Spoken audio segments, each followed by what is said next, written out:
Hello everyone, welcome back to Buried Files. Tonight we are bringing you 7 deeply disturbing true Arizona ghost town horror stories that will make you question what really remains in the forgotten corners of the American Southwest. These are not campfire legends or folklore passed down through generations, but documented encounters from people who walked through abandoned streets where time stopped decades ago and something else moved in to fill the silence. Episode 2 takes us deeper into the sun-bleached ruins and collapsed mine shafts where the line between the living and the dead has worn dangerously thin. Each account has been gathered from first-hand testimonies, local records, and the kind of confessions people only share when they can no longer carry the weight alone. The ghost towns scattered across Arizona's desert landscape are more than crumbling relics of the Old West.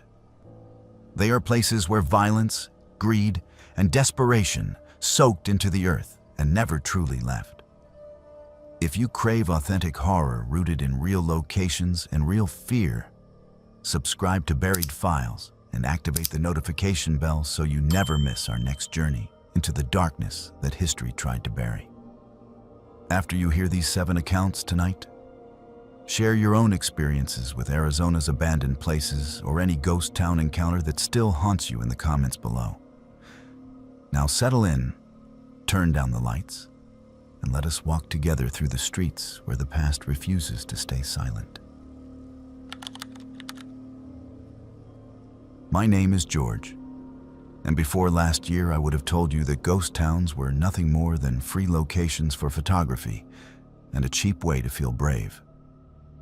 I grew up loving old westerns and rusted cars half buried in sand. So when I finally got enough time off work, I decided to spend a weekend alone in Chloride, Arizona, chasing that cinematic solitude I always thought I wanted. I told everyone I just needed to clear my head, to get away from the noise of the city. But that was only part of it. The truth is, I needed to prove to myself that I was not as fragile as people kept telling me, that one bad year had not broken me permanently. I left out one detail when I bragged about this trip. I did not mention that I chose Chloride specifically because it was quiet, because no one I knew would be around to see me fall apart if my anxiety came back. The road into Chloride is the kind of road that makes you feel like the rest of the world has simply stopped existing. Asphalt turns to broken, faded gray, then to hard-packed dirt. The radio dies into static. The last gas station sits behind you like a decision you cannot undo. I remember rolling my window down and letting the desert air flood the car, hot and mineral dry, as the town finally came into view. Old wooden storefronts, leaning a little too far to one side. Rusting mining equipment scattered on the hills like bones. A handful of houses that looked empty from the road, even the ones that supposedly were not. To most people, it would have looked dead. To me, at that moment, it felt like possibility. I checked into a small motel on the edge of town, a low stucco building with peeling paint and a faded sign that buzzed weakly in the heat. The woman at the front desk slid me the key without much interest. But she did ask one question that stuck with me. She wanted to know if I planned on wandering around after dark. When I said probably, she paused for just a second and told me to stick to the main drag and avoid any houses that looked too well kept. I laughed it off as local superstition and assured her I was just there to take pictures of old signs and junked cars. She did not smile. She only said that the desert could swallow people faster than they expected, especially the kind who thought they were alone. I spent that first afternoon walking up and down the main street with my camera, taking shots of broken windows, faded murals, and metal scraps catching the harsh light. The heat was intense, but the emptiness felt almost peaceful. Every footstep echoed off the building fronts, and the only other sounds were the buzz of insects and the occasional clink of loose gravel under my boots. I passed by a few occupied houses, but the curtains stayed closed and no one waved back. The only sign of recent activity was a neat row of cigarette butts on the ground outside a boarded-up house with a rusted truck parked beside it. The truck looked like it could still run if someone cared enough to turn the key. As the sun began to sink, the town started to change. Colors shifted from bleached white to deep orange and red, shadows stretching long across the empty street. I should have gone back to the motel then, but that is when my stubbornness kicked in. I did not drive 6 hours just to hide in a room the moment it got a little eerie. I told myself that if I could handle one night alone among these ruins, I could handle anything waiting for me back home. So I kept walking, heading toward the older, more ruined part of town where the pavement crumbled into dirt and the houses leaned together like they were sharing secrets. That was where I first noticed the circle of stones. At the edge of the town, near a cluster of half-collapsed shacks, someone had arranged a ring of rocks about 6 feet across. It was not natural. The stones were roughly the same size and shape, and they were clean, as if they had been handled recently. Inside the circle, the ground was bare, stripped of weeds and debris. In the center sat a single metal folding chair, facing an old house whose front door had been replaced with a heavy steel one, far too new for the rest of the structure. The sight of that chair, just sitting there in the middle of the circle, bothered me more than I wanted to admit. It felt like I had stumbled onto something that was meant to be private, something that was still in use. I raised my camera to take a photo and hesitated. For the first time that day, I felt genuinely watched. The street behind me was empty. The windows I could see were dark and still. But there was a weight in the air, a pressure at the back of my neck. I tried to shake it off and moved closer, telling myself that it was just the creeping unease of being alone too long in a place everyone else had abandoned. Still, I did not step into the circle. I walked around it instead, circling the steel door of the house, looking for any sign of recent living. There were footprints in the dirt leading up the steps, not just one set but several, overlapping. Some deep and heavy, others light and short, like a child. That made less sense than anything I had seen yet. The steel door was locked with a thick padlock, but one of the side windows had been boarded up lazily, with only 2 nails holding a warped plank of wood in place. I knew what I should have done at that moment. I should have taken my pictures of the outside and gone back to my room. Instead, curiosity and pride pushed me further. I told myself I was just gathering atmosphere for my photos, that this was the kind of detail people loved. I tapped the plank. It shifted easily. With very little effort, I pried it back and squeezed through the gap. The air inside the house was cool and stale, like a basement left closed for years. My eyes adjusted slowly to the dim light, sneaking in through the cracks and the window I forced open. At first, I could not make sense of what I was seeing. The front room was strangely clean. The floor had been swept. There was a table against one wall, and on it lay stacks of photographs, neatly sorted into piles. I moved closer, and my breath caught in my throat. Every photograph showed people standing somewhere in or near chloride. Couples posing by the old signs, families squinting into the sun, friends laughing in front of the same rusting cars I had been shooting all afternoon. The pictures were not old. The clothing styles, the cars in the background, even some of the watermarks told me these were from the last few years. Some of the photos had dates written on them in black marker, others had names. A few had both.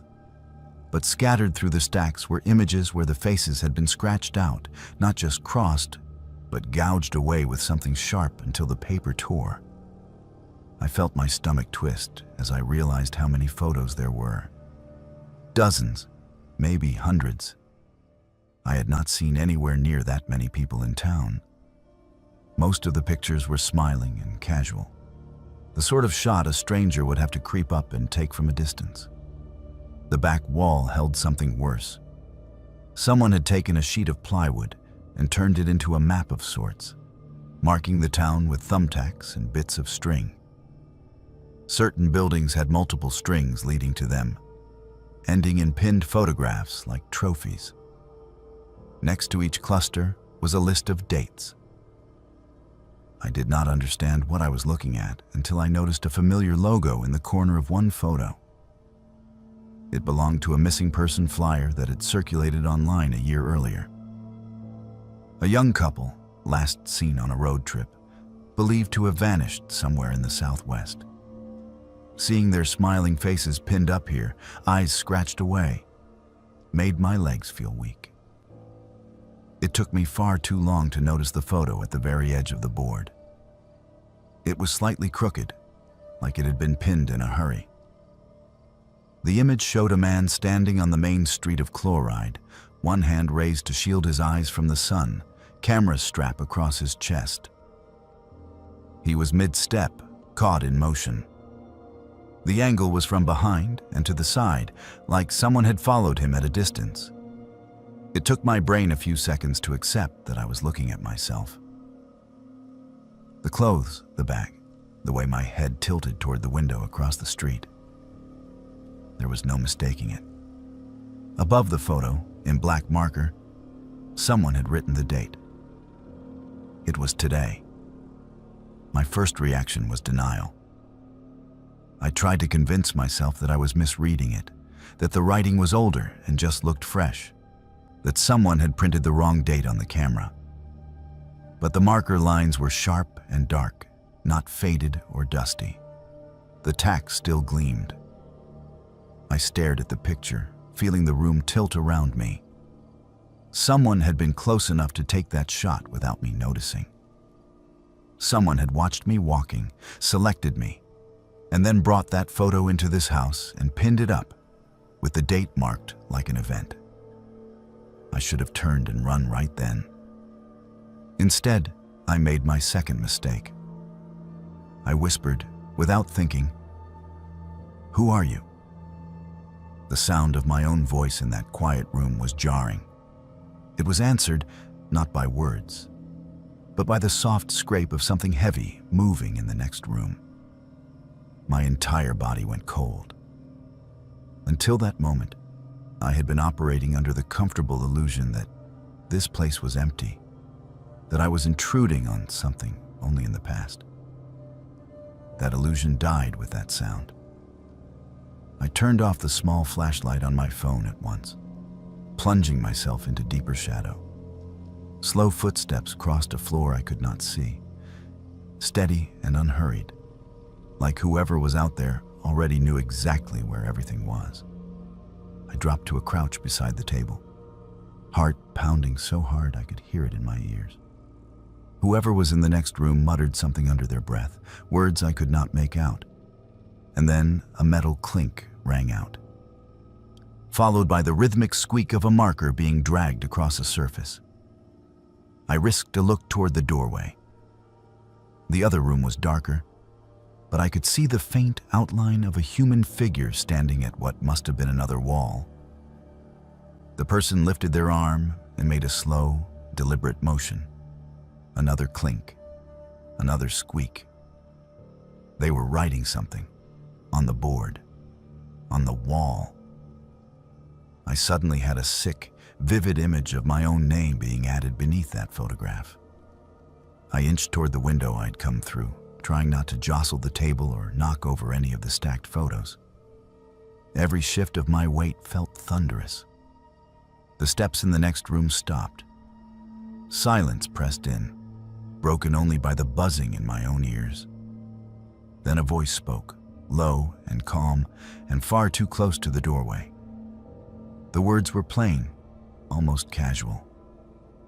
The voice said that it was good to see people still coming through, that the town needed that. It mentioned how tourists never understood how alive a place could stay if someone cared enough to watch, to keep track, to make sure no one got lost without it being noticed. My skin crawled at the way the voice lingered on that last word. I did not answer. I did not breathe. The floor creaked, and I saw a shadow slide longer across the doorway. Whoever it was had turned in my direction. The voice chuckled, soft and dry, and commented on how quiet some people got when they realized they were not alone. Then the footsteps started again, crossing the room slowly toward where I hid. I could hear the faint jingle of keys with each step. Picture them hanging from a belt, the same way I had seen keys hung by that steel door earlier. Panic finally overrode my pride. I lunged the last few inches to the window, scraping my arms on the splintered frame as I hauled myself through. Behind me, the steps quickened. A hand brushed the back of my boot as I kicked free, boots hitting the dirt outside harder than I intended. I did not stop to look back. I ran, stumbling over rocks and broken boards, sprinting past the circle of stones and the waiting chair, not daring to glance at the steel door. I ran until the neat line of cigarette butts and the rusted truck were behind me, until the main street opened up, until the motel sign came into view like a cheap, ugly miracle. I did not sleep that night. I packed my bag, stuffed my camera into its case without checking the photos, and sat in the darkness of my room watching the parking lot through the thin curtain. At one point, I saw the rusted truck drive slowly past, its engine surprisingly smooth. The driver did not turn his head toward the motel, but I could feel his attention like a weight. He made a slow loop around the lot and then disappeared back down the road toward town. I waited until dawn before I finally forced myself to move. When the sky turned pale and colorless, I checked out. The woman at the front desk did not ask why I was leaving a day early. She just took the key and told me, in that same flat voice, that some people found the town too quiet for their taste. I wanted to tell her what I had seen, to demand if she knew what was happening in that house with the steel door, but the words stuck in my throat. Maybe I was afraid she would look at me with recognition. Maybe I was afraid she would not be surprised at all. I thought that once I got on the highway, the feeling would fade, that the weight on my chest would lighten with every mile between me and chloride. Instead, something else happened. At the first rest stop, I pulled out my wallet and a crumpled receipt fell into my hand. There, scribbled in my own handwriting, was a license plate number. I did not remember writing it down. It took me a moment to place it. Then my blood ran cold. It belonged to a blue SUV I had seen pull into town just as I arrived the previous afternoon, a couple inside laughing as they took selfies with the old sign. I had not seen that vehicle leave. Later that week, a missing persons post started circulating online. A couple on a road trip, last seen heading toward an old mining town in Arizona. Their photo looked painfully familiar. I stared at their faces, then at the unreadable plate number on the grainy security image attached to the article, and knew it matched the one on my receipt. I had been there when they arrived. I had walked away when I saw that wall of photographs. I had kept my mouth shut when I checked out. This is my confession, for whatever it is worth. I went to chloride to prove to myself that I was not breakable, that my fears were just stories my mind told in the dark. Instead, I walked into a place where someone else was writing the stories, cataloging the people who drifted through, deciding who would leave and who would not. I escaped, but I left more than footprints behind. I left a piece of proof sitting in my glove box, a crumpled receipt with a plate number I still have not given to anyone. I tell myself that I am going to make that call, that I am going to walk into a station and place it on a desk. Until I do, every time I look in my rearview mirror at night, I half expect to see a rusted truck following at a careful distance, headlights off, just close enough to keep me in frame. Dear Dr. Hartley, I know you told me that writing these letters was optional, that I could stop any time the exercise stopped helping, but I need to finish this one, even if I never send it. You asked me during our last session what specific moment made me stop traveling. What singular event triggered the pattern of avoidance that brought me into your office in the first place? I told you it was complicated, that grief does not work on a timeline, and you nodded in that patient way you always do. But that was not the whole truth.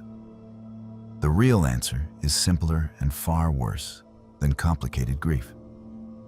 The answer is Bisbee, Arizona, and what happened in that ghost town 3 years after my sister died. Emma and I used to travel together every summer. We started the tradition when we were teenagers. Just small road trips around the Southwest, chasing old mining towns and roadside attractions that nobody else cared about anymore. She loved the history, the architecture, the way these places held onto their stories even after everyone left. I loved spending time with her, listening to her talk about ore deposits and boom towns like they were the most fascinating things in the world. When she died in that accident, the trips died with her. I could not imagine visiting those places without her commentary filling the silence, without her terrible jokes about prospectors and desert heat. So I stopped going. I stopped doing a lot of things. But 3 years is a long time to carry guilt. And eventually, I convinced myself that going back to one of our old routes might help me feel close to her again instead of just empty. I chose Bisbee because it had been her favorite. A real ghost town perched on a hillside with a church that still stood intact, even though most of the other buildings had collapsed into themselves. She used to say the church looked like it was keeping watch over the dead town, like it refused to let go even when everything else had given up. I thought that visiting it alone might feel like honoring her memory instead of betraying it. I was wrong about that. I arrived in Bisbee on a Thursday afternoon in late October. The drive up the winding mountain road felt surreal, like I was moving through a memory that had started to fade at the edges. Everything looked smaller than I remembered. The streets were narrower. The buildings leaned at sharper angles. Even the sky seemed lower, pressing down on the town like it wanted to smother what was left. I parked near the base of the hill and started walking, camera in hand, trying to follow the same route Emma and I had taken years before. The air was cooler than I expected, almost cold despite the sun, and it carried a metallic smell that reminded me of old coins. The church sat at the top of the hill, exactly where it had always been, its bell tower rising above the scattered ruins like a skeletal finger pointing at nothing. The building itself was surprisingly intact. The walls still held their whitewash, though it had faded and cracked in long vertical lines. The front door hung open on rusted hinges, revealing a dark interior I could not see into from where I stood. What struck me immediately was the bell tower. The last time I'd been here with Emma, there had been a frayed rope hanging down through the opening, swaying slightly in the wind. Now there was nothing. The rope was gone entirely, and the bell itself sat silent and motionless in the shadows above. I stood at the base of the hill, staring up at the church when the bell rang. It was a single, clear note that cut through the stillness like a blade, and I froze, my breath catching in my throat. There was no wind. There was no rope. There was no reason for that bell to move, let alone ring with such clarity. The sound echoed off the hillside and faded slowly, leaving behind a silence that felt heavier than before. I tried to rationalize it. Maybe the metal had shifted with temperature. Maybe a bird had landed on it. Maybe I was hearing things because I was tired and emotionally raw. But deep down, I knew none of those explanations fit the deliberate, measured tone of that single strike. I kept walking, trying to ignore the unease crawling up my spine. I told myself I was being ridiculous. that I had come all this way, and I was not going to let one strange sound send me running back to the car. I passed by the old general store where Emma and I had taken photos of ourselves, pretending to shop for supplies we did not need. I stood in the same spot trying to recreate the angle, trying to feel something other than hollow. That was when the bell rang again. One strike, just as clear, just as impossible. This time I turned and looked directly at the tower. Nothing moved. The bell sat perfectly still in the frame of the opening, backlit by the pale sky. I waited, holding my breath, watching for any sign of motion. The air around me was dead calm. Not even the dust stirred. After a long moment, I forced myself to keep moving, heading toward the collapsed schoolhouse on the far side of the street. The bell did not ring again until I reached the doorway. One strike. Louder this time, like it was closer even though I had moved farther away. A pattern started to emerge over the next hour. Every time I approached a place Emma and I had visited together, the bell would ring once. The old saloon, the mining office, the overlook where we had eaten sandwiches and talked about what it must have been like to live in a place this remote. Each location triggered that single, deliberate note. I tried going to places we had never explored, buildings we had walked past without stopping. The bell stayed silent. It was only the places tied to her, tied to us, that pulled that sound from the tower. I should have left then.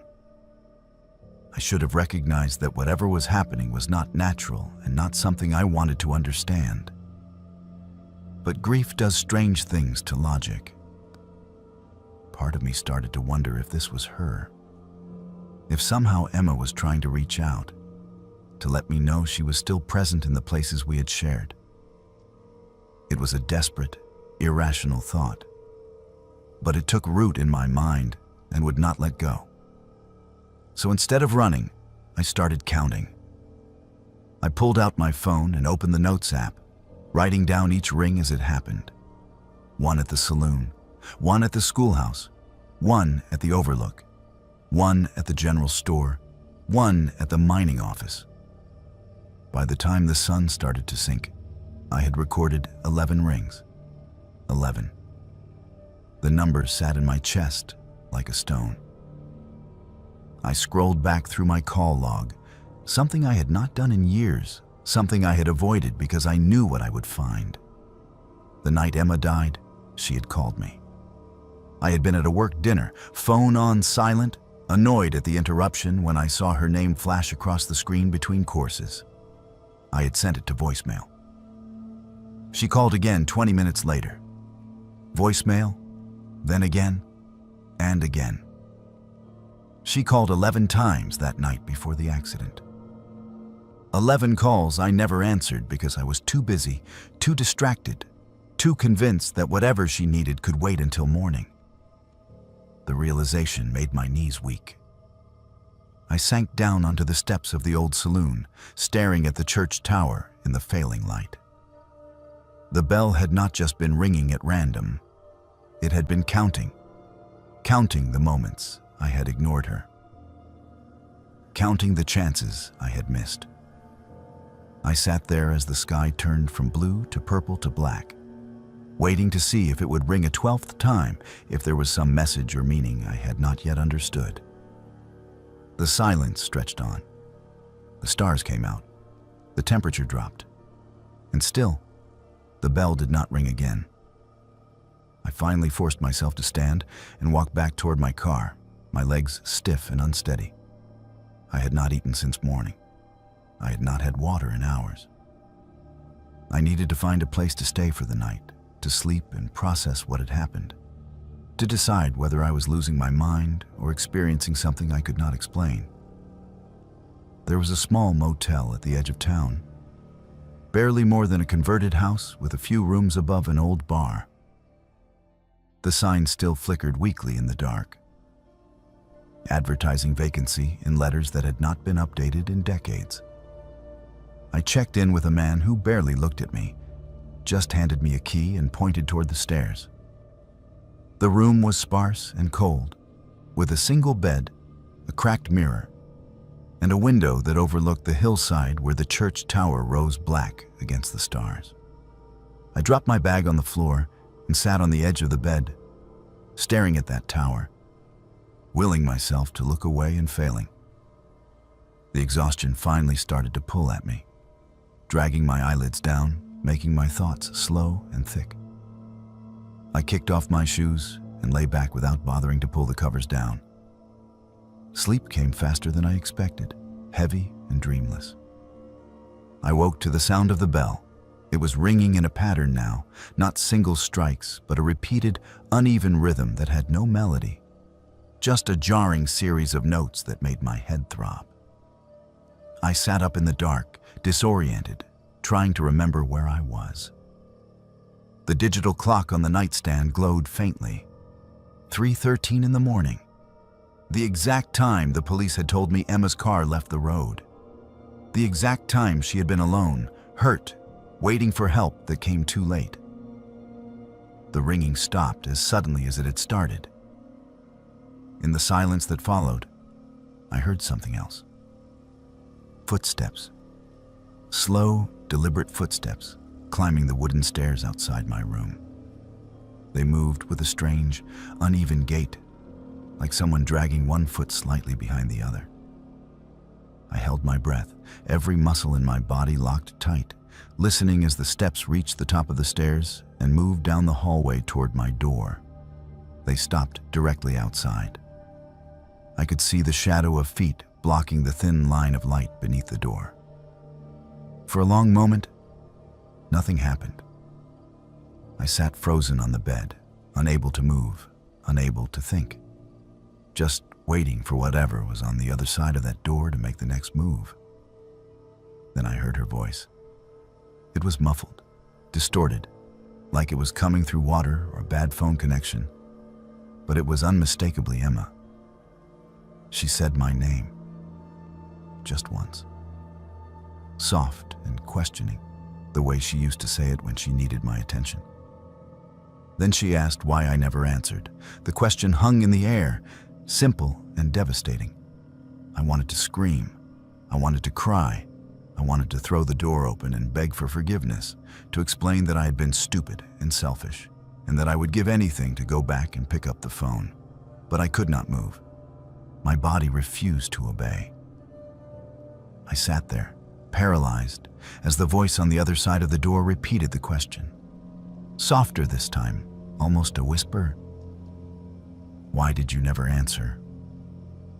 I do not know how long I sat there listening to that whisper repeat itself, growing fainter each time until it was barely audible. Eventually, the shadow beneath the door shifted. The footsteps started again, moving away, back down the hallway, back down the stairs. I heard them cross the floor below, heard the front door of the building creak open and then swing shut. Only then did I find the courage to move. I stumbled to the window and pressed my face against the cold glass, looking down at the street below. The pavement was empty. The town was silent. But leading away from the building, clear in the pale light of the moon, was a trail of wet footprints.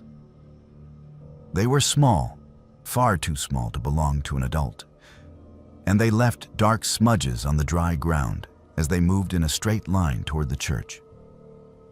I watched them until they disappeared into the shadows at the base of the hill. And then I sank to the floor, shaking so hard my teeth chattered. I left Bisbee before dawn, throwing my things into my bag and abandoning the room without checking out. I drove for hours without stopping, putting as much distance between myself and that town as I could manage. But leaving did not fix anything. The calls started a week later. My phone would ring at random times, always from an unknown number, always in the middle of the night. When I answered, there was only static on the other end, thick and heavy, broken occasionally by a faint sound that could have been breathing or could have been the distant echo of a bell. I stopped answering after the first few times, but the calls kept coming. They still come. I have tried blocking the numbers. I have tried changing my number entirely. It does not matter. The calls find me, and sometimes, late at night when I am alone and the apartment is too quiet, I hear that same uneven rhythm from Bisbee, the pattern of rings that matches no melody I have ever known. I have started answering every unknown call now, no matter the time, no matter how exhausted I am. I pick up and I wait, listening to the static, waiting for her voice to come through clearly just once so I can finally say what I should have said years ago. But she never speaks. There is only the static and the bell, and the awful certainty that somewhere in the dark, something is still waiting for an answer I can never give. That is why I stopped traveling, Dr. Hartley. That is why I cannot sleep. That is why I sit in your office every week and nod when you talk about closure and healing, knowing that some doors, once you walk through them, can never be closed again. Bisbee taught me that. The bells taught me that. And now, no matter how far I run, I carry that lesson with me, ringing in my ears, counting every call I will never answer in time. This is Detective Ramirez, badge number 4127, recording statement from witness Harry Coleman, case file reference J2024-1891, regarding incidents at 412 Hill Street, Jerome, Arizona. Subject has requested this testimony be recorded in full. Statement begins now. Mr. Coleman, please state your name and occupation for the record. My name is Harry Coleman. I took a seasonal maintenance job in Jerome last fall.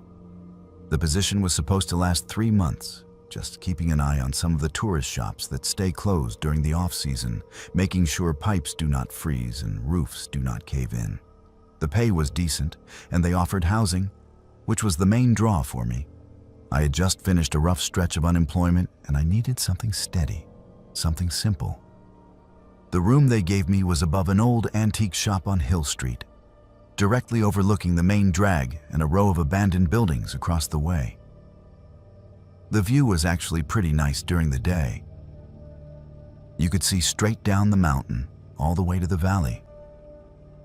At night, though, the street went completely dark. No streetlights work in that part of town anymore. Just my window and maybe 1 or 2 others scattered up the hill. The first week went by without anything unusual. I would spend my days walking through empty shops, checking for leaks and making sure the heat stayed on low. I would come back in the evenings, make dinner, and sit by the window reading or scrolling through my phone. The isolation did not bother me. I had spent most of the previous year alone anyway, and the quiet felt almost comforting. On the 8th night, I got up to close the blinds before bed, and that is when I saw him for the first time. There was a man standing in the window of the old hotel directly across the street. The building had been condemned for years. Most of the upper floors had collapsed inward, and the windows were either boarded up or just empty frames. But this one window, on the 2nd floor, had glass still intact, and standing behind it was a figure. He was perfectly still, facing my direction. I could not make out any features because the inside of that building was pitch black, but I could see his outline clearly, shoulders square, head slightly tilted. At first, I thought it might be a mannequin, maybe left over from some old display, or a Halloween decoration someone had forgotten to take down. I stared at it for a minute, then shrugged and pulled my blinds closed. I did not think about it again until the next night. Same time, same window. The figure was there again, same posture, same stillness. Only this time, it was in a different window. Not the one from the night before, but 1 3 frames to the left, on the same floor. That bothered me more than it should have. If it was a mannequin, someone would have had to move it.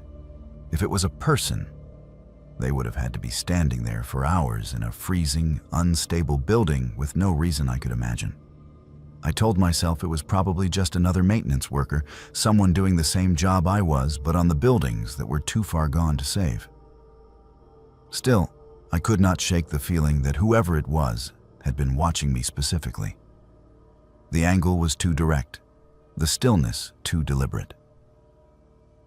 The next morning, I walked across the street to check the hotel.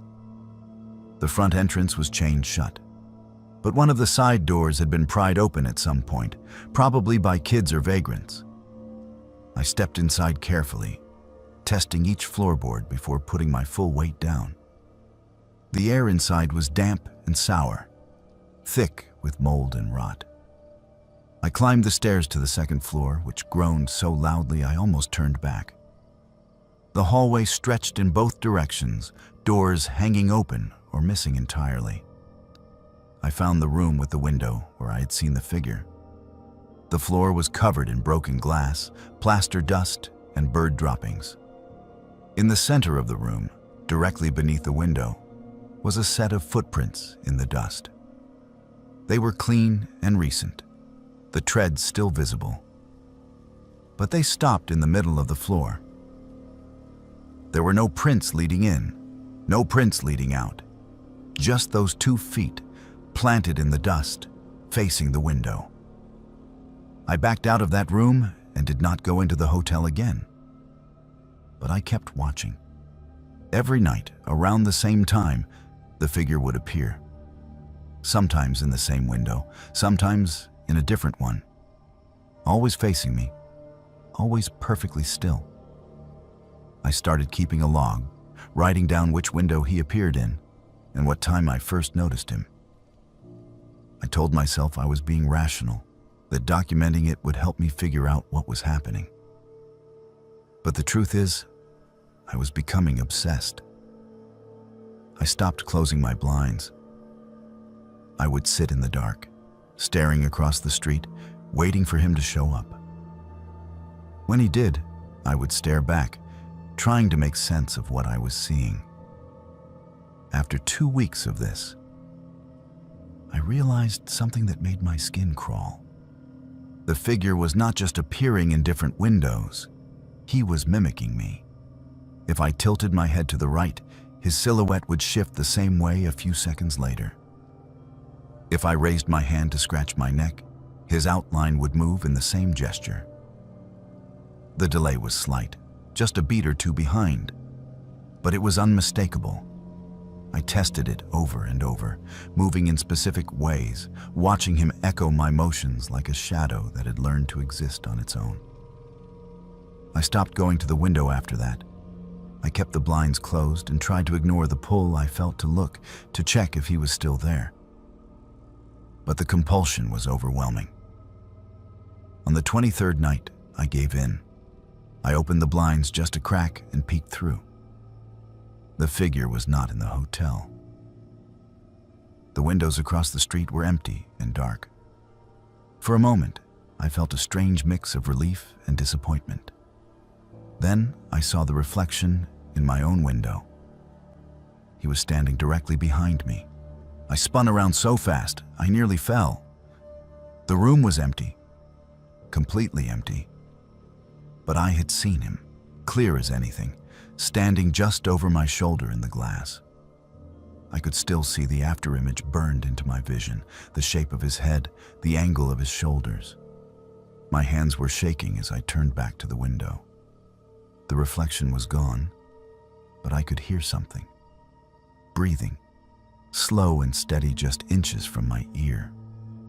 And beneath it, a sound like broken glass crunching under weight, even though my floor was clean.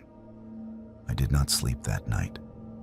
I sat on my bed with every light on, facing the door, trying to convince myself I had imagined it. But I knew I had not. The next morning, I went to my supervisor and told him I was quitting. I did not explain why. I just said the isolation was getting to me and I needed to leave.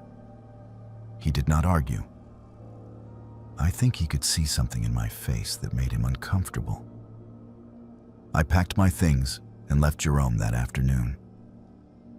I thought that would be the end of it. I moved 2 towns over, got a job at a hardware store, tried to rebuild some kind of normal routine.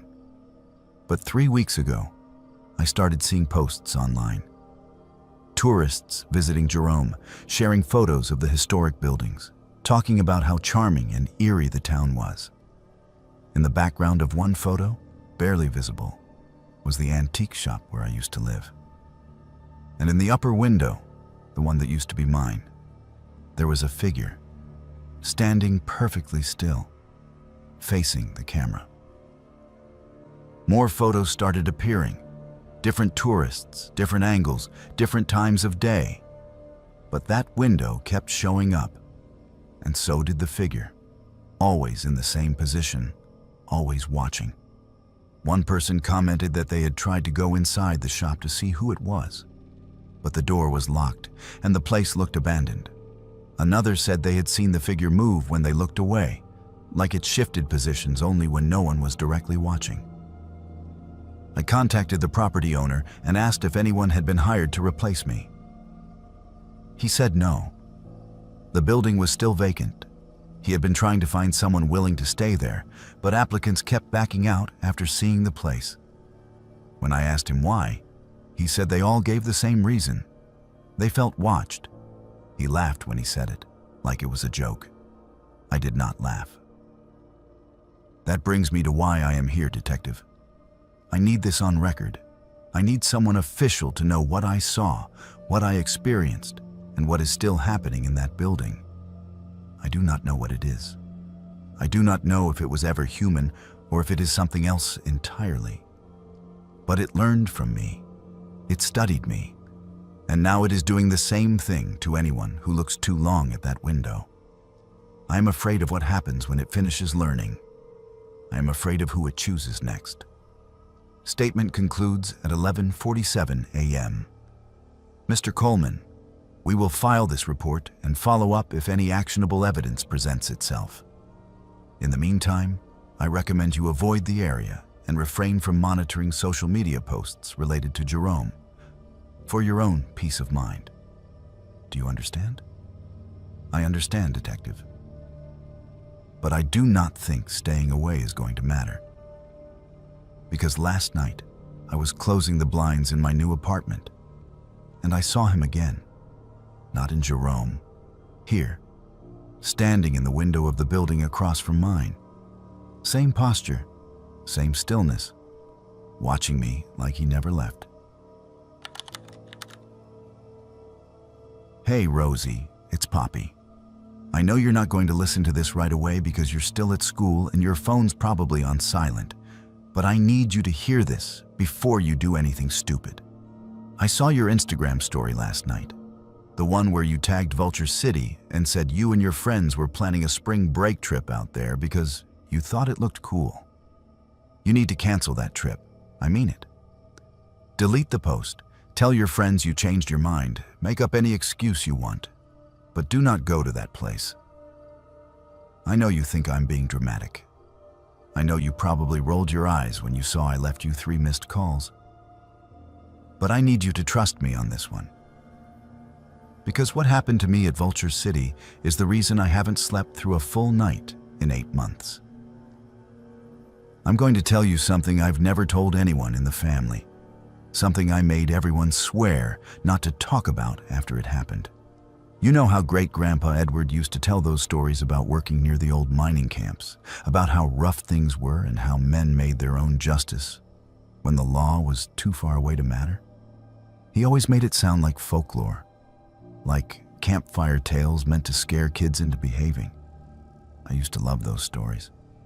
I even wrote about them for a history project in college, framed them like this fascinating piece of family lore about frontier survival. One of the stories he told most often was about a place called the Thief's Well, a dry shaft outside Vulture City where men accused of stealing gold would be tied up and lowered down as punishment. He said some of them were left there for days. Some of them never came back up. I thought it was exaggerated. I thought it was the kind of story that gets darker and more dramatic every time it's retold. So when I posted about it online last year, talking about this crazy piece of family history, I wasn't expecting anyone to take it seriously. But a guy named Marcus messaged me.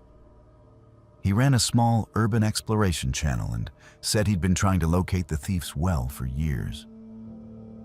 He asked if I'd be willing to come out to Vulture City with his crew and help them find it. He offered to split any ad revenue from the video and give me credit in the description. It felt like an adventure, like a way to honor great-grandpa's memory by documenting something real. I said yes, without thinking twice.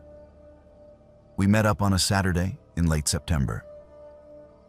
It was me, Marcus, his girlfriend Daisy, and a guy named Jacob who handled the sound equipment. The drive out to Vulture City took longer than I expected, winding through empty desert roads that seemed to go nowhere. When we finally arrived, the town looked smaller than I'd imagined. Just a handful of wooden structures and crumbling stone foundations scattered across the sand. The heat was brutal, even though the sun was starting to dip.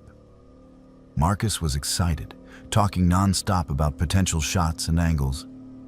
But Daisy kept looking around like she was expecting something to jump out at her. She said the place felt wrong. I laughed it off. I told her it was just the desert playing tricks, that once you're that far from civilization, everything feels a little off. We spent the first hour walking the perimeter, checking out the main buildings, filming some establishing shots. The town itself was empty. No tourists, no caretakers, just us and the wind. Marcus kept asking me if anything looked familiar from the stories, if I recognized any landmarks Great-Grandpa might have described. I didn't. Everything looked the same, just variations of sand and broken wood. Then Jacob found the path. It was barely visible, just a narrow trail of disturbed rocks leading away from the main cluster of buildings toward a low hill. Marcus thought it might lead to an old mining entrance, so we followed it. The well wasn't marked. There was no fence, no warning sign, nothing to indicate what it was. Just a circular stone rim about 3 feet high, half buried in the sand, with a dark opening in the center. We almost walked past it. Daisy noticed it first and called us over. When we looked down into it, we couldn't see the bottom. Marcus dropped a rock and we waited for the sound of it hitting. It took longer than it should have. When the impact finally came, it was dull and distant, like it had landed on something soft instead of stone. Marcus was thrilled. He was convinced this was it, the thief's well from my family stories. He wanted to lower the camera down on a rope to see how deep it went and get some footage of the interior. Jacob rigged up his shotgun mic on the same line so we could record any echoes or ambient sound. I remember standing there watching them work, feeling this strange heaviness in my chest that I couldn't explain. The air around the well felt colder than it should have, and there was a smell coming up from below, faint but sour, like old meat left in the sun. I didn't say anything because I didn't want to sound paranoid.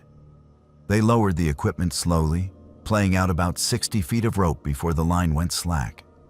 Marcus started the camera recording, and we all leaned in, watching the monitor as the image transmitted back. At first, it was just stone walls, rough and uneven, passing by in the dim light of the camera's LED. Then the wall stopped. The camera was hanging in open space, swaying slightly, illuminating nothing but darkness. We could hear the faint hum of the mic picking up ambient noise. Then the whispering started. It came through the headphones Jacob was wearing first.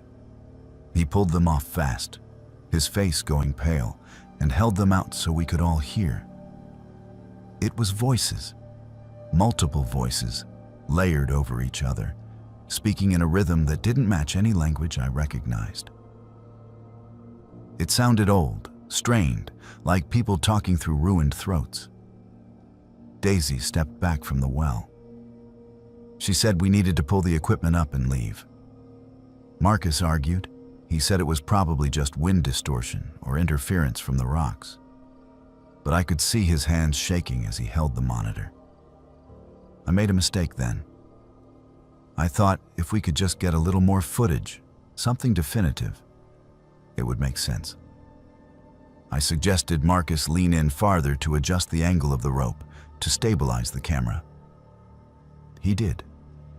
And that's when the rope went tight. Not slack, not loose. Tight, like something had grabbed it from below and pulled. Marcus lost his grip and the rope burned through his hands as it whipped downward. We heard the camera hit something hard. The monitor went black, and the mic cable snapped with a sound like a gunshot. For a few seconds, none of us moved.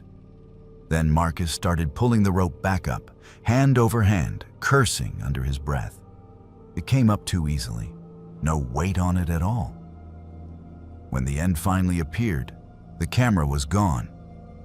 The metal clip that had held it was bent open, not broken, but pried apart like someone had worked it loose with their fingers. The mic cable was worse. It hadn't snapped cleanly. The end was frayed and torn, and there were dark stains on it that none of us wanted to examine too closely. Jacob pulled out his backup recorder, the one he'd been using to capture ambient sound the whole time. He rewound it and played back the last 30 seconds. We heard ourselves talking. We heard the rope moving. And underneath it all, we heard something else. A voice, clear and distinct, speaking English. It said, "Send another one down." Then it laughed. It was a wet, choking sound, like someone drowning in shallow water. Daisy ran, just turned and sprinted back toward the cars without another word. Jacob followed her. Marcus and I stood there staring at the well, and that's when I remembered something Great-Grandpa had said. Something I'd written off as him being morbid and old. He said his father had helped lower a man named William into that well for stealing nuggets from a claim. He said William begged the whole way down, promising he'd make it right, swearing he'd pay back double. Great-Grandpa's father didn't pull him up. He said the desert would decide if William was sorry enough. 3 days later, they went back. The rope was still there, but it was shredded at the bottom.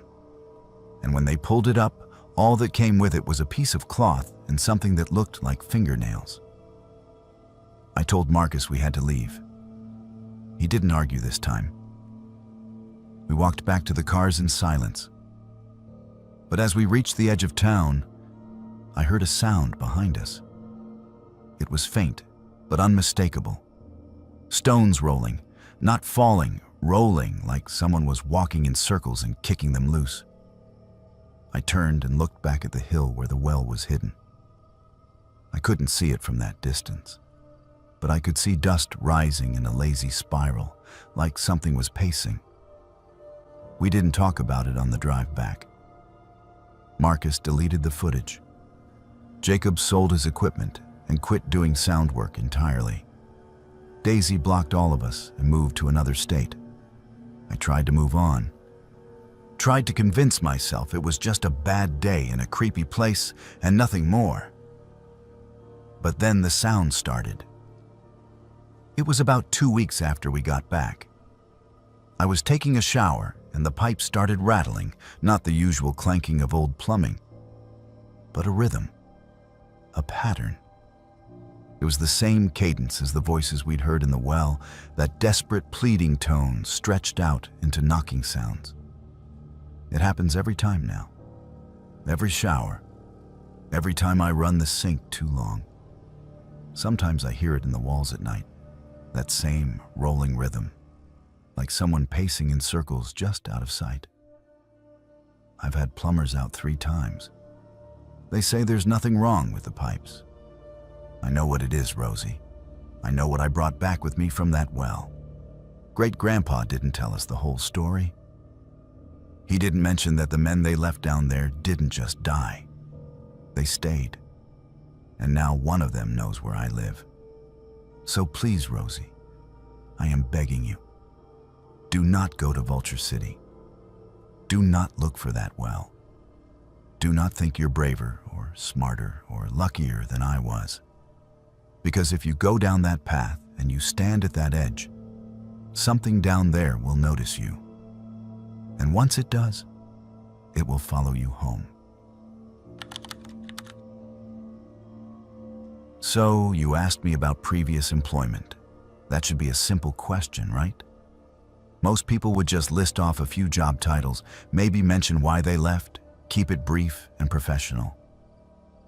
But I need you to understand why there is a 3-month gap on my resume last year, and why I put down that I left my last position due to personal reasons. The truth is more complicated than that. And if you are going to hire me, you deserve to know what happened at Ruby, Arizona, because it is going to affect how I answer some of your other questions about reliability and long-term commitment. I took a caretaker job in Ruby back in March of last year. It was a short-term contract, 3 months, paid weekly, and the work was straightforward. The town is a legitimate ghost town, privately owned. And they needed someone on site to maintain the property and give the occasional tour when visitors showed up. Most days, I would be alone. I would walk through the old schoolhouse and make sure nothing had collapsed overnight. I would check the mine entrances to confirm the warning signs were still standing. I would lock and unlock buildings on a schedule. It was quiet work, the kind of job where you spend more time with your own thoughts than with other people. And at that point in my life, that was exactly what I needed. The first 2 weeks went exactly as expected. I stayed in a small trailer at the edge of the property. I woke up early, did my rounds, and spent my afternoons reading or hiking the area. Visitors were rare, maybe 1 or 2 cars a week, usually couples on road trips looking for something off the beaten path.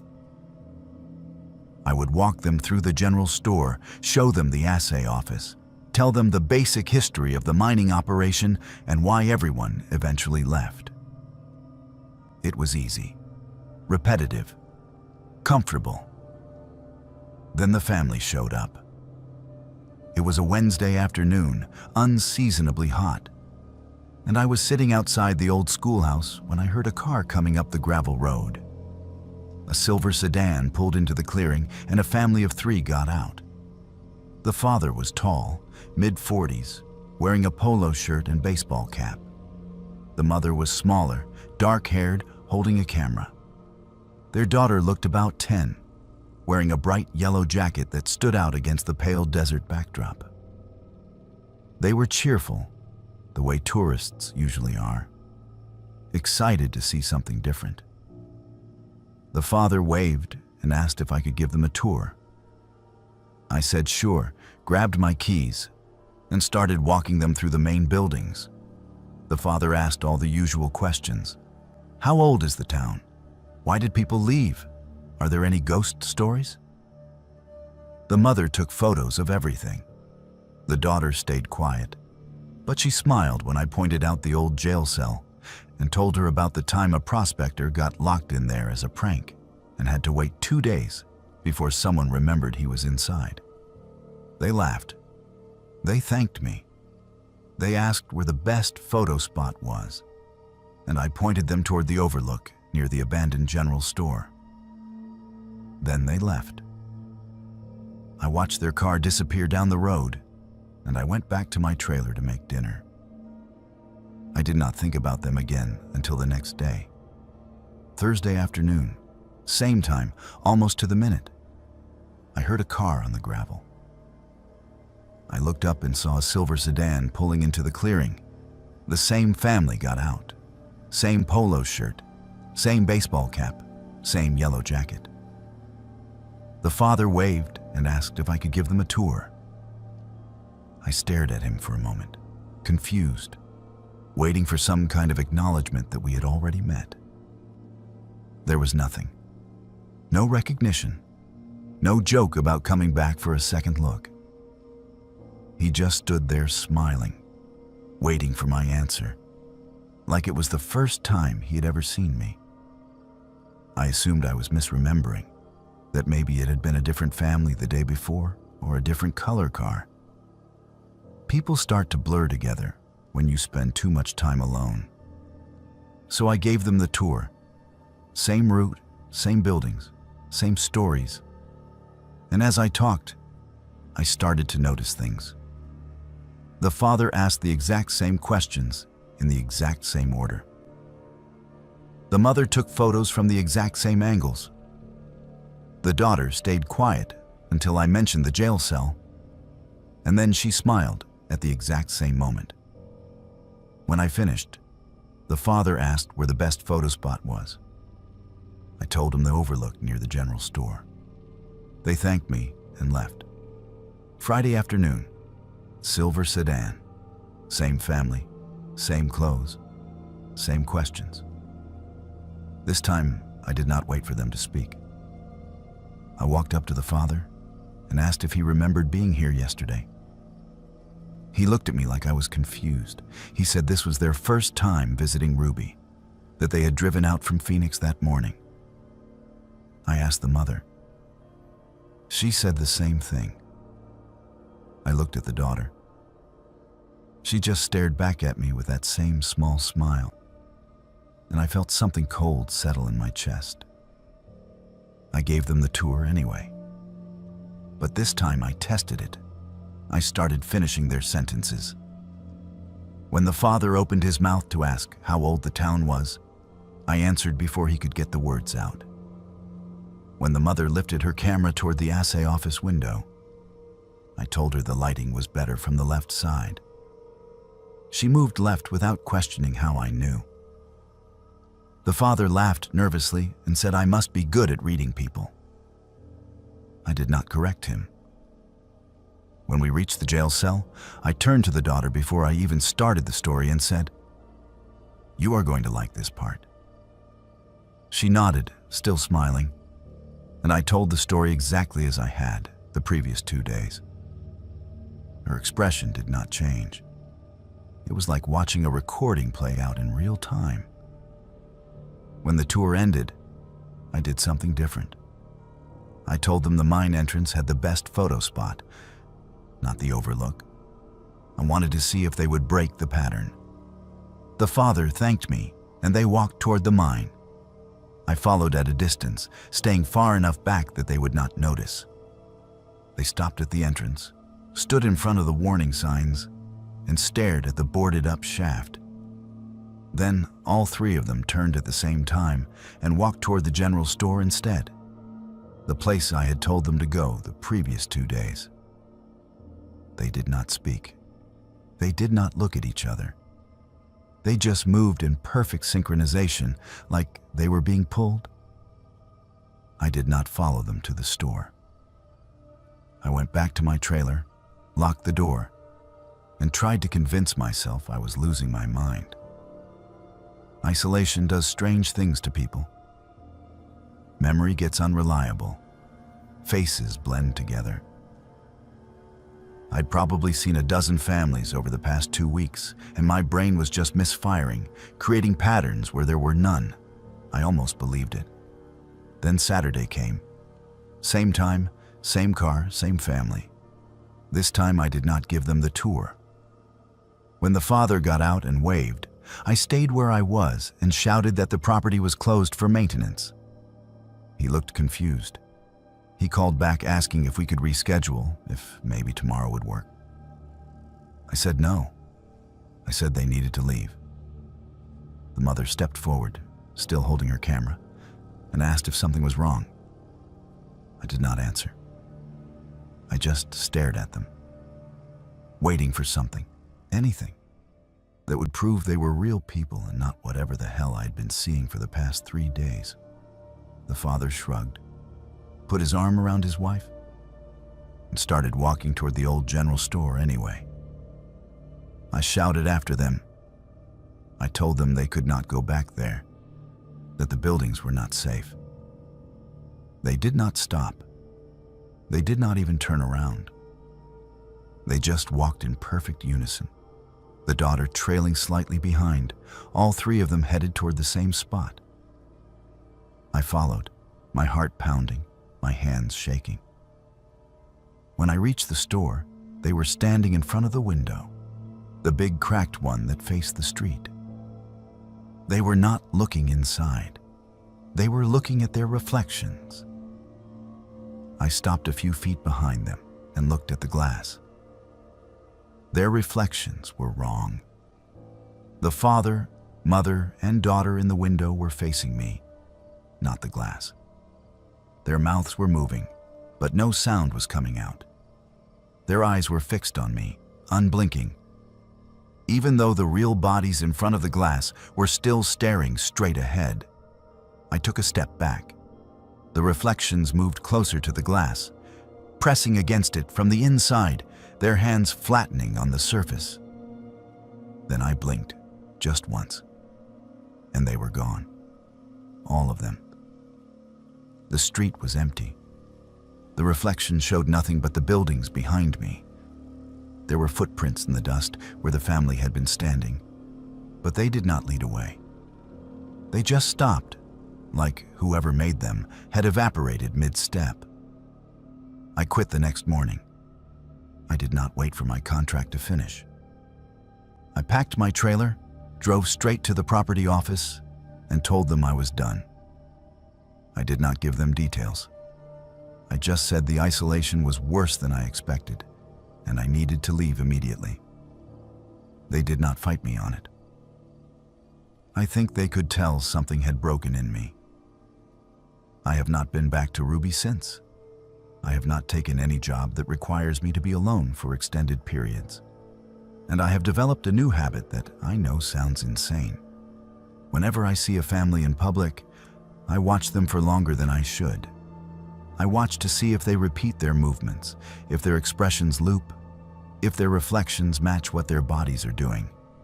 Most of the time, everything is normal. But every now and then, I see something off. A gesture that repeats too perfectly. A smile that does not quite reach the eyes. And I wonder how many of them are real, and how many are still stuck in places like Ruby, walking the same paths, asking the same questions, waiting for someone to notice they never left. Hey, thanks for taking my call. I know it is late, and I know your show usually does not do listener stories anymore. But I heard you talking about that segment you used to run. The one where people would phone in with unexplained experiences from the road. I have one of those, and I need to tell someone who might actually understand what I am talking about before I lose my nerve completely. My name is Daisy, and until 6 months ago, I drove long-haul deliveries across Arizona and Nevada. I am not doing that anymore. I am working at a grocery store now, stocking shelves on the night shift, and even though the pay is worse and the work is boring, I sleep better knowing I am never getting back in a truck. What happened near Swansea is the reason why. I had been driving that route for almost 3 years. Phoenix to Reno, sometimes with stops in between, depending on the load. It was decent work. The roads were empty most of the time, the desert stretched out in every direction, and I could listen to music or podcasts without anyone bothering me. I liked the solitude. I am not great with people, never have been. So spending 10 or 12 hours alone in a cab felt more comfortable than sitting in an office pretending to care about small talk. The route took me past a lot of abandoned places, old gas stations, collapsed motels, towns that used to have names but did not anymore. Swansea was one of those. It sat about 40 miles off the main highway, down a dirt access road I had never taken because there was no reason to. The town had been dead for decades, just another mining camp that ran out of ore and got left behind. The first time I heard the voice, it was around 2 in the morning. I was about an hour past Wickenburg, making good time, when my CB radio crackled to life. I had not heard anything on it for hours. Most drivers had switched to phones by then, and the CB was really just a backup, something I kept on out of habit. The voice that came through was male, middle-aged, and he sounded stressed. He said he was lost near Swansea and he could not find the highway. He asked if anyone could give him directions back to the main road. I picked up the handset and asked him where exactly he was. He said he was at an old gas station, boarded up with a faded sign that he could not read anymore. He said he had been circling for over an hour and kept ending up back at the same spot. I pulled out my map and tried to walk him through it. I told him to head east from the gas station until he hit pavement, then follow that north until he saw route markers. He said he tried that already, that the road just looped him back around. I asked if his GPS was working. He said he did not have one, that his phone had died hours ago. His voice was getting tighter, more panicked, and I could hear his engine running in the background, a low idle that sounded rough and uneven. I stayed on the line with him for over an hour, trying different directions, asking him to describe landmarks, anything that might help me figure out where he actually was. But nothing he said matched the area I knew. He kept describing buildings that should not exist anymore, roads that had been closed off, a layout that did not fit any map I had. Then the signal cut. It did not fade out gradually. It just stopped mid-sentence, replaced by a screech of feedback that made me yank the handset away from my ear. I tried calling back, switching through channels, but there was nothing. Just static. I told myself he probably figured it out, found his way back, and his radio died. I kept driving. But the next time I passed that stretch of road, same time of night, same mile marker, the voice came back. Same greeting, same problem, same panicked tone. He said he was lost near Swansea and he could not find the highway. Word for word, it was identical to the first time. I keyed the mic and said I remembered him, asked if he had gotten out the last time. There was a pause, just static, and then he continued, like I had not said anything. He described the gas station again, the boarded windows, the unreadable sign. He asked if anyone could help him find the main road. I tried interrupting, tried asking his name, tried asking how long he had been out there. He did not respond to any of it. He just kept talking in the same loop, describing the same landmarks, asking the same question. Then the feedback hit again, sharp and sudden, and the line went dead. It happened 4 more times over the next 2 months. Every time I drove that route at night, around the same mile marker, the voice would come through. Always the same words, always the same background noise. I started recording it on my phone, playing it back to myself during the day to make sure I was not imagining the repetition. It was exact, not just similar, identical. The pauses, the breaths, even the little nervous laugh he gave when he said he had been driving in circles. It was like listening to a recording, except it was happening live on the CB every single time. Then it got worse. The 6th time it happened, I answered him like I always did. And this time, he said something different. He said he could see a truck that looked like mine. He described it perfectly. The color, the model, the company logo on the side. He said it kept passing him on the road over and over. But every time he tried to flag it down, it was already gone. My stomach dropped. I looked in my mirrors. The road behind me was empty. There was nothing out there but darkness and the faint glow of my own taillights reflected in the dust. I asked him where he was seeing this truck. He said it was right in front of him, brake lights flashing, about to turn off the road. I was not touching my brakes.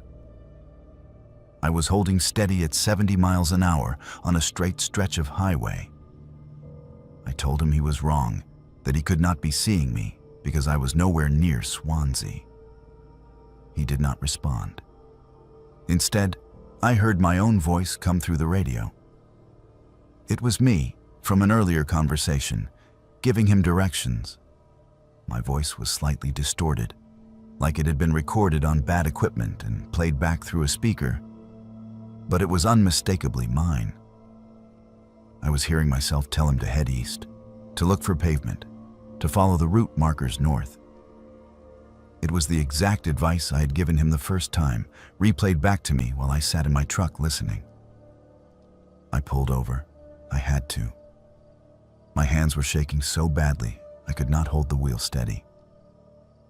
I killed the engine and sat there in the dark.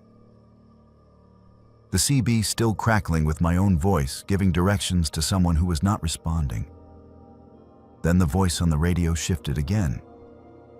It was still me, but this time I was describing my current location. It said I was parked on the shoulder near mile marker 183. It said the engine was off. It said I was holding the handset, but I was not speaking.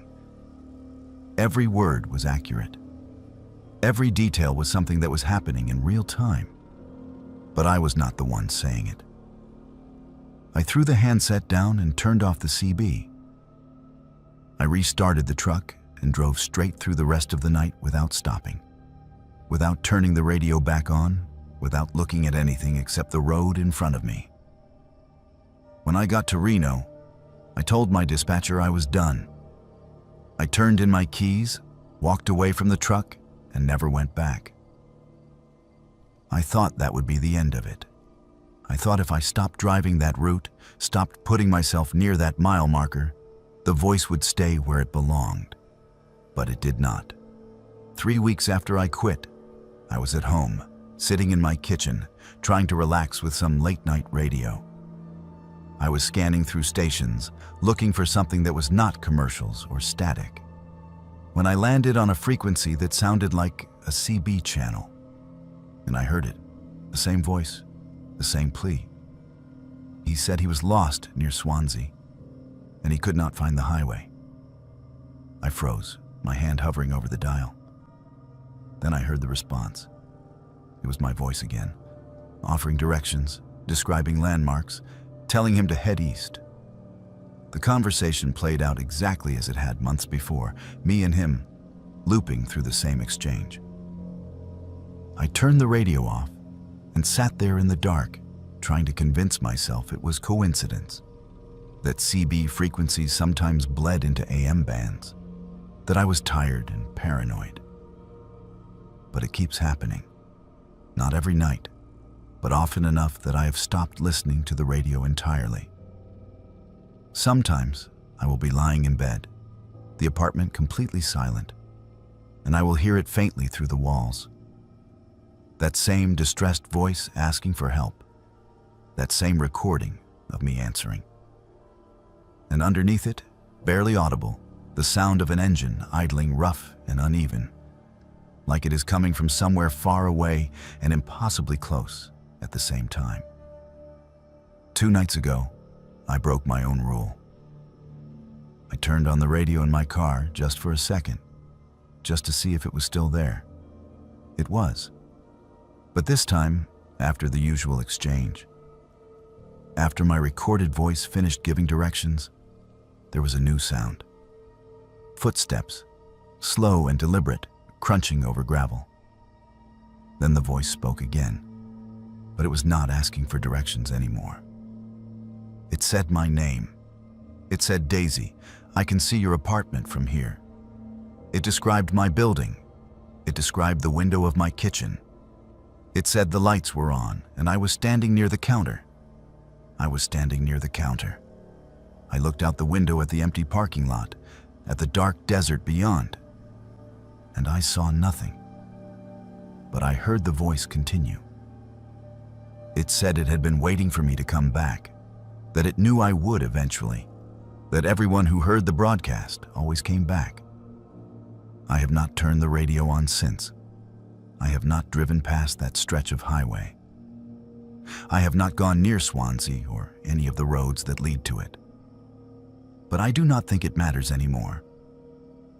I think whatever is out there, whatever keeps playing that loop, has figured out where I live. Because last night, at 2 in the morning, I heard a knock on my door. I looked through the peephole and saw nothing. But when I pressed my ear to the door, I heard it. That rough, uneven engine, idling, waiting. And underneath it, my own voice, faint and distorted, giving directions to someone who will never find their way out. Jacob's statement to Park Ranger, filed November 14th, 2024. My name is Jacob Allen, and I am filing this report because I do not know what else to do. What happened at Gila City 3 weeks ago has left me unable to sleep, unable to focus, and unable to shake the feeling that I made a choice that cost someone their life. I was part of a hiking group, 6 of us total, led by a local amateur historian named Greg, who ran weekend tours of abandoned Arizona settlements. The trip to Gila City was supposed to be educational, a chance to see the ruins of an old mining camp and learn about its history. It was supposed to be safe. We were supposed to all come back. We arrived at the site around 10 in the morning. The weather was clear, temperatures mild, and the ruins were more extensive than I expected. Foundations of old buildings, scattered equipment, piles of brick and rotted wood. Greg was enthusiastic, walking us through what each structure used to be, pointing out details most of us would have missed. The group was friendly. There was Millie, a grad student studying Southwestern history; Henry, a photographer documenting ghost towns; a couple from Tucson whose names I did not catch; and Rosie, a quiet woman in her late 20s, who mostly kept to herself but seemed genuinely interested in the site. About an hour into the tour, I started hearing something strange. It sounded like children laughing, faint and distant, coming from the brush beyond the ruins. I asked if anyone else heard it. Millie nodded. Henry said he thought it was birds at first, but the rhythm was wrong. Greg dismissed it, said the desert played tricks with sound, that wind through the rocks could create all kinds of illusions. We kept walking, but the laughter did not stop. It followed us as we moved between buildings, always just out of sight, always at the edge of hearing. During a break, Millie found something half buried in the sand near one of the collapsed walls. It was a small metal toy, a horse, old and tarnished, but still recognizable. She picked it up and commented on how cold it felt despite sitting in direct sunlight. She slipped it into her jacket pocket without much thought. I did not think anything of it at the time. People find random objects in places like this all the time. But after she pocketed it, the laughter got louder. Not by much, but enough that we all noticed. Greg suggested we move to a different part of the site, somewhere farther from the brush. We were walking toward the remains of what Greg said used to be a general store when Rosie asked if we could take a short break. She said she wanted to photograph a section of wall that had interesting graffiti carved into it. It was about 50 yards away, still visible from where we stood. Greg said to make it quick, that we needed to stay on schedule if we wanted to finish the tour before the heat got worse. Rosie walked off with her camera, and the rest of us sat down in the shade of a partial roof. We were talking, drinking water, not paying close attention. When I looked up 10 minutes later, Rosie was gone. At first, we assumed she had moved to a different angle or gone around the other side of the wall. Greg called her name. No answer.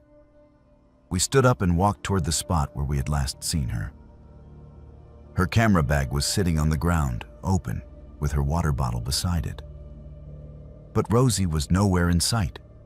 Henry started joking that she was probably just out of earshot, crouched behind some rocks getting the perfect shot. But his voice did not sound convinced. We spread out and started searching, calling her name, checking behind every standing wall and collapsed structure in the area.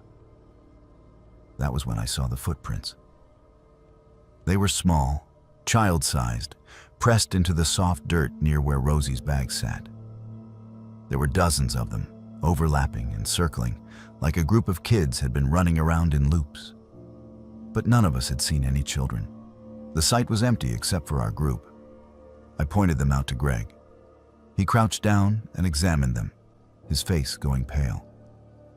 He said we needed to call for help, that something was not right. But when we checked our phones, none of us had service. We were too far out, too deep in the desert. We kept searching for another 20 minutes, moving farther from the main cluster of ruins. The laughter started again, but this time it was not distant. It was close, coming from multiple directions, layered and echoing in a way that made no sense in open desert. Millie said she kept hearing a little girl whispering near her ear, saying the same phrase over and over. You came back. I did not hear it myself, but I could see the fear in her face. Henry said he saw movement near an old stone well on the far edge of the site, small figures darting between the rocks. When we got closer, there was nothing there except more footprints. Then we heard Rosie. Her voice carried across the ruins, faint but clear, calling for help. She sounded scared. She sounded close. We ran toward the sound, following it deeper into the site, past structures we had not explored yet, toward an area Greg said was unstable and off-limits. The voice led us to the well Henry had seen earlier. It was deep, stone-lined, with no rope or bucket, just a dark opening that dropped straight down. Rosie's voice was coming from inside. She was calling our names, asking why we left her, begging us to help her out. Greg shouted down into the well, asking if she was hurt, asking how she got down there. The voice stopped. For a long moment, there was silence. Then the laughter started again, but this time it was coming from the well. Dozens of voices, children's voices, laughing in unison. And underneath it, barely audible, I heard Rosie. But she was not calling for help anymore. She was screaming. Millie's voice note to Sarah, recorded November 15th, 2024. Sarah, I do not know if you're going to listen to this, but I need to tell you what happened because I cannot keep it inside anymore. We left her there. We left Rosie in Gila City, and I do not think I am ever going to forgive myself for it. After we heard her screaming from the well, Greg made the call. He said the sun was going down, that we did not have the equipment to do a rescue, that we needed to get back to the cars and call for professional help. He said if we stayed, we would all be in danger. The rest of the group agreed. I wanted to argue. I wanted to stay and figure out a way to get her out. But I was terrified. The voices would not stop. The laughter was everywhere. And when I looked at the others, I could see they felt the same way. So we left. We hiked back to the parking area as fast as we could. The whole way, I could still hear Rosie's voice behind us, getting fainter, calling our names, asking us to come back. When we reached the cars, Greg called emergency services. They said they would send a team out at first light, that it was too dangerous to attempt a rescue in the dark. We waited in the parking lot for hours, none of us willing to leave, none of us willing to go back. When the search team arrived the next morning, they found Rosie's camera bag exactly where we said it would be.